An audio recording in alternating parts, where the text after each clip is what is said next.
Budget தொடர்பான விவாதத்தில் நேற்று முன்தினம் பேசிய எதிர்க்கட்சித் தலைவர் ராகுல் காந்தி மத்திய அரசை கடுமையாக சாடி பேசினார். நாடு தற்போது 6 பேரின் கைகளில் உள்ளது. மத்திய அரசு வகுக்கும் எந்த சக்கர வியூகத்தையும் நாங்கள் உடைத்தெறிவோம் என்று அவர் பேசினார். இதற்கு பதிலடி கொடுக்கும் வகையில் பேசிய பாஜக எம்பி அனுராக் தாக்கூர் தன் ஜாதி பேரே தெரியாதவர் சாதிவாரி கணக்கெடுப்பு குறித்து பேசுவதா என பதிலடி கொடுத்தார். ராகுலை கடுமையாக விமர்சித்து பேசினார். இந்த பேச்சடங்கிய வீடியோவை எக்ஸ் சமூக வலைதளத்தில் வெளியிட்ட பிரதமர் மோடி, இளம் மற்றும் மிகுந்த ஆற்றல் உள்ள அனுராக் தாக்கூர் லோக்சபாவில் பேசியதை அனைவரும் கேட்க வேண்டும். உண்மைகளை நகைச்சுவையுடன் கலந்து அவர் பேசியது இந்தியா கூட்டணியின் பொய் அரசியல் பிரச்சாரத்தை வெளிச்சம் போட்டு காட்டியுள்ளது என கூறினார். இதையடுத்து பிரதமர் மோடிக்கு எதிராக காங்கிரஸ் எம்பியும் பஞ்சாப் முன்னாள் முதலமைச்சருமான சரண்ஜித் சிங் சன்னி உரிமை மீறல் தீர்மானத்தை தாக்கல் செய்துள்ளார். லோக்சபா செயலாளரிடம் அளித்த அந்த நோட்டீஸில் கூறப்பட்டுள்ளதாவது, அனுராக் தாக்கூர் பேசியதில் குறிப்பிட்ட ஆட்சேபனைக்கு உரிய கருத்துக்கள் அவை குறிப்பில் இருந்து நீக்கப்பட்டுள்ளது. அதனால் எதையும் நீக்காமல் அனுராக் தாக்கூரின் முழு வீடியோவையும் பிரதமர் மோடி வெளியிட்டது அதிர்ச்சி அளிக்கிறது. ஆட்சேபனைக்குரிய வார்த்தைகளையும் மோடி வெளியிட்டார் என அந்த தீர்மானத்தில் கூறப்பட்டுள்ளது. தமிழக பாஜக தலைவர் அண்ணாமலை தனது எக்ஸ் தள பதிவில் சென்னை வியாசர்பாடியில் அரசுக்கு சொந்தமான பொதுவழியை ஆக்கிரமித்து வைத்துக் கொண்டு உயர்நீதிமன்ற தீர்ப்பையும் மதிக்காமல் தமிழக அரசு தலைமைச் செயலாளர் உத்தரவின் பெயரில் ஆக்கிரமிப்பை அகற்ற வந்த அதிகாரிகளையும் பொதுமக்களையும் அடியாட்களை கொண்டு மிரட்டியும் கொலை மிரட்டல் விடுத்தும் அச்சுறுத்திய காங்கிரஸ் கட்சியின் வேளச்சேரி தொகுதி சட்டமன்ற உறுப்பினர் திரு ஹசன் மௌலானாவை வன்மையாக கண்டிக்கிறோம். வியாசர்பாடி பகுதி பொதுமக்கள் பல ஆண்டுகளாக பயன்படுத்தி வந்த பொதுவழி பாதையை வேளச்சேரி காங்கிரஸ் சட்டமன்ற உறுப்பினர் ஹசன் மௌலானா ஆக்கிரமித்துள்ளதால் பொதுமக்கள் சுமார் 3 கிலோமீட்டர் தொலைவுக்கு சுற்றி செல்ல வேண்டியுள்ளது. யார் கொடுத்த தைரியத்தில் திரு ஹசன் மௌலானா பொது வழியை ஆக்கிரமித்திருக்கிறார்? வியாசர்பாடி பகுதி திமுக சட்டமன்ற உறுப்பினர் திரு ஆர் டி சேகருக்கு தெரியாமல் திரு ஹசன் மௌலானா இந்த ஆக்கிரமிப்பை மேற்கொண்டிருக்கிறாரா? தனது தொகுதி பொதுமக்கள் நலனை விட கூட்டணி கட்சியின் சட்டமன்ற உறுப்பினரின் ஆக்கிரமிப்பு திரு ஆர் டி சேகருக்கு முக்கியமானதாகிவிட்டதா? எப்படி இதனை அனுமதித்தார்? வேளச்சேரி காங்கிரஸ் சட்டமன்ற உறுப்பினர் திரு ஹசன் மௌலானா ஆக்கிரமித்துள்ள பொது வழியை மீட்க வந்த அரசு அதிகாரிகளை பணி செய்ய விடாமல் தடுத்த குற்றத்திற்காகவும் அதிகாரிகளுக்கும் பொதுமக்களுக்கும் கொலை மிரட்டல் விடுத்த குற்றத்திற்காகவும் திரு ஹசன் மௌலானா மீதும் உடன் வந்த அடியாட்கள் மீதும் சட்டப்படி கடுமையான நடவடிக்கை எடுக்க வேண்டும் என்றும் தமிழக அரசை வலியுறுத்துகிறோம் என்று குறிப்பிட்டுள்ளார். பார்லிமெண்ட் மழைக்கால கூட்டத்தொடர் நடைபெற்று வருகிறது.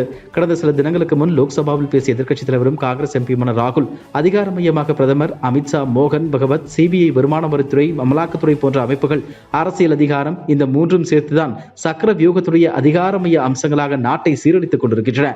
இதனை உடைத்து எறியும் காலம் வரப்போகிறது என்றார். ராகுல் பேச்சு குறித்து பாஜக எம்பியும் பாலிவுட் நடிகையுமான கங்கனா ரனாவத் கூறியது, ஜனநாயக முறையில் மக்களால் தேர்வு செய்யப்பட்டவர் பிரதமர். அவரை பற்றி ராகுல் பேசியது சரியல்ல. ராகுல் ஒரு குடிகாரர் போல தெரிகிறது.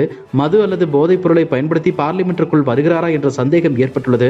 அவருக்கு உடனே உடல் பரிசோதனை செய்ய வேண்டும் என்று கூறியுள்ளார். வயநாட்டில் சூரமலை மற்றும் முண்டக்கை ஆகிய பகுதிகளில் ஏற்பட்ட நிலச்சரிவில் சிக்கி தமிழகத்தை சேர்ந்த 31 பேரை காணவில்லை என தகவல் வெளியாகியுள்ளது. இவர்கள் அங்கு பணியாற்றிய தொழிலாளர்கள் என கூறப்படுகிறது. இது தொடர்பாக தமிழக அரசு அனுப்பிய IAS அதிகாரிகள் குழுவினர் தகவல் சேகரித்து வருகின்றனர். உயிரிழந்தவர்களின் விவரங்கள் குறித்து 45 நிவாரண முகாம்களில் பதிவான விவரங்களை வைத்து தகவல் சேகரிக்கப்படுகிறது. நிலச்சரிவில் சிக்கி உயிரிழந்த 8 தமிழர்களின் உடல்கள் மீட்கப்பட்டுள்ளது.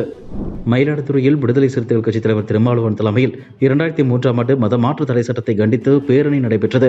இதில் ஏற்பட்ட கலவரம் தொடர்பான வழக்கு மயிலாடுதுறையில் அமர்வு நீதிமன்றத்தில் நடந்து வருகிறது. இந்த வழக்கில் ஆஜராகாத திருமாவளவனுக்கு பிடிவாரண்ட் பிறப்பித்த மாவட்ட அமர்வு நீதிபதி ஆர் விஜயகுமாரி உத்தரவு பிறப்பித்தார். வழக்கறிஞர்கள் வேலைநிறுத்த போராட்டம் காரணமாக வழக்கு தொடர்பாக திருமாவளவன் தரப்பு வழக்கறிஞர்கள் மனு தாக்கல் செய்யாததால் பிடிவாரண்ட் உத்தரவு பிறப்பித்து வழக்கை ஆகஸ்ட் 27ஆம் தேதிக்கு நீதிபதி ஒத்திவைத்தார். தமிழக கவர்னராக RN ரவி கடந்த 2021ஆம் ஆண்டு செப்டம்பரில் பொறுப்பேற்றார். அதற்கு முன்பு நாகாலாந்து கவர்னராக இருந்தார். இவரின் பதவிக்காலம் நேற்றுடன் நிறைவடைந்தது. இதனால் இவருடைய பதவி நீட்டிக்கப்படுமா அல்லது வேறொருவர் புதிதாக நியமிக்கப்படுவாரா என்ற கேள்வி எழுந்துள்ளது. இதுபற்றி முதலமைச்சர் ஸ்டாலினிடம் செய்தியாளர்கள் எழுப்பிய கேள்விக்கு நான் ஜனாதிபதியோ பிரதமரோ இல்லை என பதிலளித்தார். மேலும் அவர் கூறும்போது, வயநாடு நிலச்சரிவு தொடர்பாக கேரள முதலமைச்சரிடம் பேசியிருக்கிறேன். கேரளாவுக்கு தேவையான அனைத்து உதவிகளும் செய்யப்படுகிறது. வயநாட்டிற்கு தமிழகத்திலிருந்து மருத்துவ குழுக்கள் அனுப்பப்பட்டுள்ளன. ராகுல் காந்தி மீதான சாதி ரீதியிலான தாக்குதல் குறித்து இப்போது கருத்து கூற முடியாது என அவர் கூறினார். பெண் போலீசாரை பற்றி அவதூறாக பேசியதாக யூடியூபர் சவுக்கு சங்கர் மீது கோவை போலீசார் வழக்கு பதிவு செய்து கைது செய்தனர். இந்த நிலையில் நீலகிரி போலீசாரும் அவர் மீது வழக்கு பதிவு செய்து கைது செய்தனர். பின்னர் அவரை நேற்று முன்தினம் ஊட்டி கோர்ட்டில் ஆஜர்படுத்தினர். பின்னர் அவரிடம் விசாரணை நடத்த போலீஸ் காவலுக்கு அனுமதி கேட்கப்பட்டது. இதையடுத்து போலீசார் ஒரு நாள் காவல் எடுத்து விசாரணை நடத்த போலீசாருக்கு அனுமதி அளித்தனர். அதன்படி சவுக்கு சங்கரிடம் விசாரணை நடத்திய போலீசார் நேற்று மாலை மீண்டும் அவரை கோர்ட்டில் ஆஜர்படுத்தினர். பின்னர் அவரை சென்னை சிறையில் அடைக்க போலீசார் நேற்று அழைத்து வந்தனர். இந்த நிலையில் வயிற்று வலி என கூறி சவுக்கு சங்கர் மயக்கமடைந்ததாக இருந்ததாக கூறப்படுகிறது. இதையடுத்து நேற்று மதியம் 12:30 மணி அளவில் சவுக்கு சங்கர் சேலம் மாவட்டம் ஆத்தூர் அரசு ஆஸ்பத்திரியில் அனுமதிக்கப்பட்டார். அங்கு அவருக்கு சிகிச்சை அளிக்கப்பட்டது. அப்போது மருத்துவமனையில் பலத்த போலீஸ் பாதுகாப்பு போடப்பட்டிருந்தது. சிகிச்சை முடிந்ததும் மீண்டும் காவல்துறை வேனில் ஏறுவதற்காக சவுக்கு சங்கர் வந்தார்.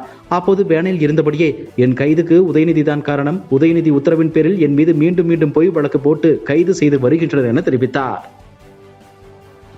இதுபோன்ற செய்திகளை மேலும் தெரிந்து கொள்ள எங்களது யூடியூப், ஃபேஸ்புக் மற்றும் ட்விட்டர் ஆப்களை சப்ஸ்கிரைப் செய்யவும்.